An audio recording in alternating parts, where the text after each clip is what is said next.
তোমার জন্য তোমার জন্য কিছু আনিনি। এনেছি এনেছি এনেছি এনেছি। ঠিক আছে, তোমার সঙ্গে একটা খেলা করব। ঠিক আছে, তোমাকে 3টে জিনিস দেবো। তার মধ্যে তুমি কোনটা নেবে, ঠিক আছে, সেটা তোমাকে চয়েস করতে হবে। হ্যাঁ, লাও তোমাকে একটা চকলেট দিচ্ছি।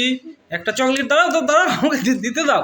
একটা চকলেট, আর একটা আছে 100 টাকার নোট, আর একটা আছে রাবার। ঠিক আছে, এই তিনটের মধ্যে তোমাকে যে কোনো একটি বেছে নিতে হবে। ঠিক আছে, দাঁড়াও, তুমি পেছো? ঠিক আছে, দেখো আগে তোমাকে বুঝিয়ে দিই, দাঁড়াও, তোমাকে আগে বুঝিয়ে দিই। এই তিনটে দেখো, এই রাবার নিলে তুমি পুষতে পারবে, লেখাপড়া করতে পারবে। ঠিক আছে, তুমি এদের সরিয়ে এসো। আর তুমি যদি 100 টাকা নাও তো এক ডিবে চকলেট কিনতে পারবে, এক ডিবে। হ্যাঁ, কিন্তু একটি চকলেট নিলে এটার দাম হচ্ছে 1 টাকা, তো একটি চকলেট পাবে। তা তুমি এই তিনটের মধ্যে কোনটা নেবে? দাঁড়াও দাঁড়াও দাঁড়াও, কোনটা নেবে? যে কোনো একটি নিতে হবে তো, যে কোনো একটি নিতে হবে। কোনটা নেবে বলো? তুমি টাকাটা নেবে না, শুধু রাবারটা আর ইয়েটা নেবে, চকলেটটা নেবে? টাকা নেবে না?